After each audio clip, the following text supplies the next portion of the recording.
Bound by Fate and Blood by Jenna O'Malley. The Merna Annals, Book 1. Chapter 15. Christian. Christian groaned in reply to the increase of boisterous merriment interrupting his sleep. It quieted seconds later with a closing door. Hearing footsteps, he rolled onto his back. "I cannot fathom how anyone sleeps below deck," a male replied. "With magic, of course." Christian sprung into a crouch on the bed and leveled a pistol at Abraxas's nose. "Go away. You are a soldier and a sailor, yet still a putrid mortal, rotting in dying flesh with every breath you take." Christian fought the urge to punch the spoiled, self-satisfied male's mouth. "I did not realize Shifera's quarters were open to visitors." "Then explain why your disgusting scent mars the very sheets where she sleeps." Abraxas's fingers danced through the air, and Christian lost control of his body. Like the first night in London, he could not move. Abraxas traced along Christian's jaw. Lifting it, the vampire saw the pox Christian's beard hid. "Shame such illness smears your handsomeness. Fortunately for you, the fevers have not killed you." Snapping fingers released Christian to gasp for air in a heap on the floor. He spat. "You'll one day wish it did. I have a war to win, and Merna on the brink of extinction to consider. Regardless of the hurdles your arrival brings, I will not waver in my agenda." "Keep stroking your jealousy, little prince." Christian cut Abraxas's pride enough, so he charged. The door leading through the armoire flew open so hard it slammed into the wall. Nephtyri stepped across the threshold. "Koi, stop!" Abraxas halted before striking Christian with battle magic, but only just. In exchange, the pistol landed under Abraxas's chin with Christian's finger ready to spray gunpowder all over her pristine sheets. "This human should be taught his place, Nephtyri." Abraxas disengaged, heading for the armoire. "I will see you at breakfast for my reports. Alone." The door slammed and she cast a barrier. "I did not expect him to bother you here. My quarters are private unless somebody is invited." Christian climbed off the mattress and sat his pistol on the nightstand. "I assumed as much." "Whoa, easy." A sudden embrace set him off balance, but he wrapped her close to recover. Empathy snapped momentary tension into concern. "Why are you shaking?" "He would have killed you had I not arrived." "Ye of so little faith in a mere mortal, lass," he teased, which curled the corners of her lips upward as he desired. "I could watch her like this forever." Shyly, she caressed the locket's simple gems through his rumpled shirt and broke their eye contact. "You have never been a mere mortal to me." Raucous laughter from the deck cued them to join the throng. He spoke softer. "I heard the crew saying Frey and Madame Malice plan and host quite the party. Would you care to go with me?" He caressed her cheek, eliciting a tremble as his reward. "I would be honored, lass. Allow me time to dress." "Meet me at the helm when you're ready, then." She pressed a kiss to his palm and left. Christian ran a hand through his hair. Part of him had no interest in partaking in social events, but a growing part did not want to leave her. Deterring her brother from being at her side could allow her some relief. What a scraggly sailor to escort such a fine beauty. Perhaps another bath would be a means of shaping up to be fit for the honor. His rough beard didn't feel pleasant. A trim was needed, at least, to tame the shape into something manageable. He moved to the trunk where Lee put clothes for him and sighed. "I wonder if Vovry can take me to town." Checking the coin purse in his satchel, he wondered at the addition of 5 coins more than were there when he last checked. He was not a prisoner for ransom. And she has yet to amend her agreement about honest answers to all questions. He shook his head, clearing the memory of Anna Karina's favorite refrain. "Count blessings, not riches, Ian." Christian would attend tonight's party with the coven's leader, a high-born elder of the Alliance and the last of her lineage. Having her on his arm would bring him blessings he could not forego.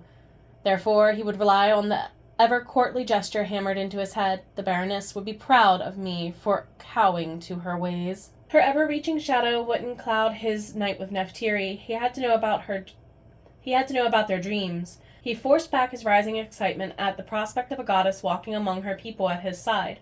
Shaking his head to clear the enticing thoughts led him to double-check himself once finished. While scruffy for a gentleman and unkempt in some nature could not be avoided. Sensing spare minutes in his grasp, he jaunted for the door. I'd better not keep her waiting. He grasped her cloak from its peg on the way out. More reason to be early. When they met, he was surprised to see her in a different outfit and alone. The olive gown was common fashion, but it paired exquisitely with her complexion. Lush fabric clung to her curves and covered most of her skin.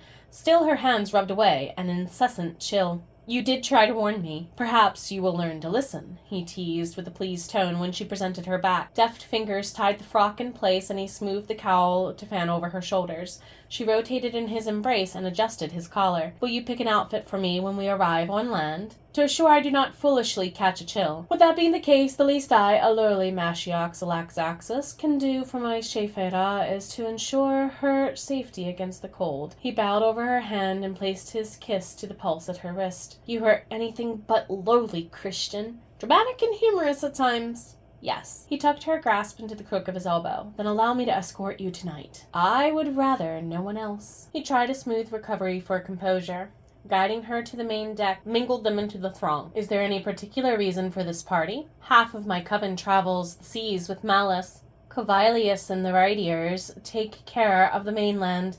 All covens and clans celebrate reuniting for any reason, no matter how small the party. When Frey flashed by with a tray of overflowing mugs and glasses, they accepted a drink each. Sniffing her grog, she made a face. Are we finishing the old batch of wine, Turnling? No worries, Shifera. The silvery blonde slurred every word. His walk a controlled shamble. The new wine and more of that bitter beer you like will be out later. Christian hit a snort of laughter at Frey's high-end intoxication. The French vampire flashed down the deck to where Lee bent over a card game. Keep your hands to yourself, Frey. Make me, Lee. She mewed after him, and Christian laughed along with Nephtyri further. How drunk are they on a scale of 1 to 10? Frey, 6 or 7 on any given day, regardless of where he is located. Lee remains perpetually around an 11 aboard the Strumpet, and as needed otherwise. Nephtyri tested the mug's taste in comparison to its smell. Ian adored how her nose wriggled. Too tart. Has Lee been drunk all day, then? He asked.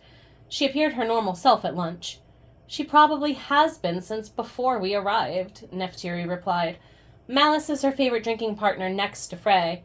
Lee did a decent job of dressing you, too, if I dare say so. I did imagine that she had a say in your attire. Christian twirled Nephtyri away from him, and she rose on her toes to accommodate her dress's swooshing, swirling skirt. Bare feet returned back to him, with faintly jingling, tiny bells dangling from anklets, timing her steps.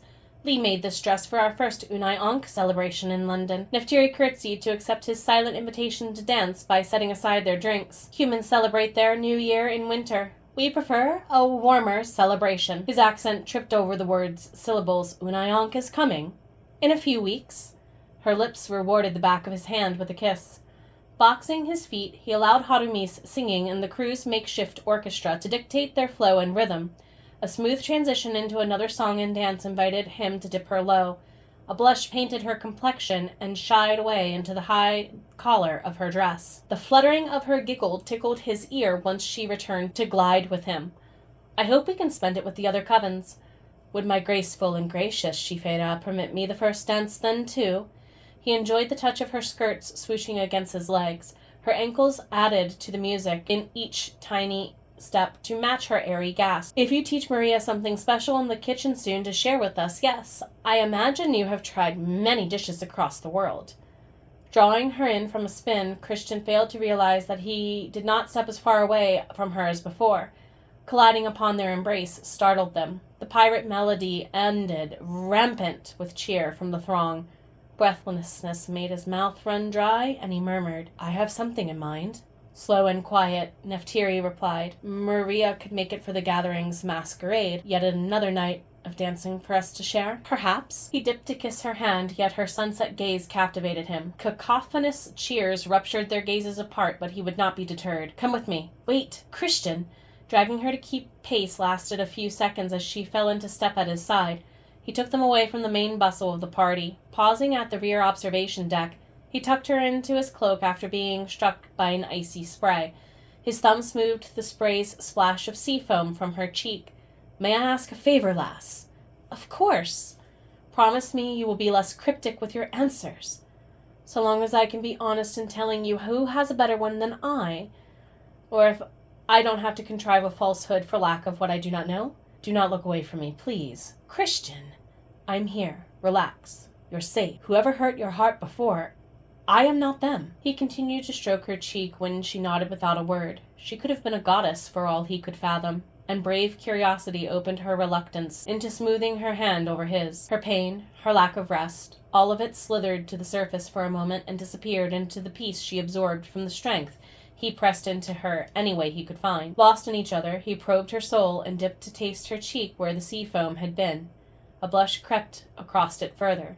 If you want me to stop, lass. Not yet. His lips brushed over her forehead. They moved to the tip of her nose. Once she leaned up on her tiptoes to meet his dastardly kiss, he angled her jaw as he pleased to taste more of what affected his judgment. Cinnamon flooded his senses. From the sails, Lee screamed, "Hunters on the horizon!" Damn their infuriating timing. Lee yowled down further details as she climbed to the crow's nest. Covenant crew flooded the decks. Christian growled, recognizing his family's sigil under the hunter's flag through his spyglass once he drew it into place. "They have my best ship!" A second later, his hand latched around Nephtyri's wrist. She couldn't keep up with his long legs and yanked away in confusion. "Please stop! Go inside and stay here." He flung the door open to Shimon's room moments later. "You do not understand," she replied. "I have to tell you something." Chaste lips lay across hers, harder than the last time, in case he didn't see her again. She arched into him for freedom, and he lingered to keep her silent. When she gasped again, he demanded, "Don't make me repeat myself." "No!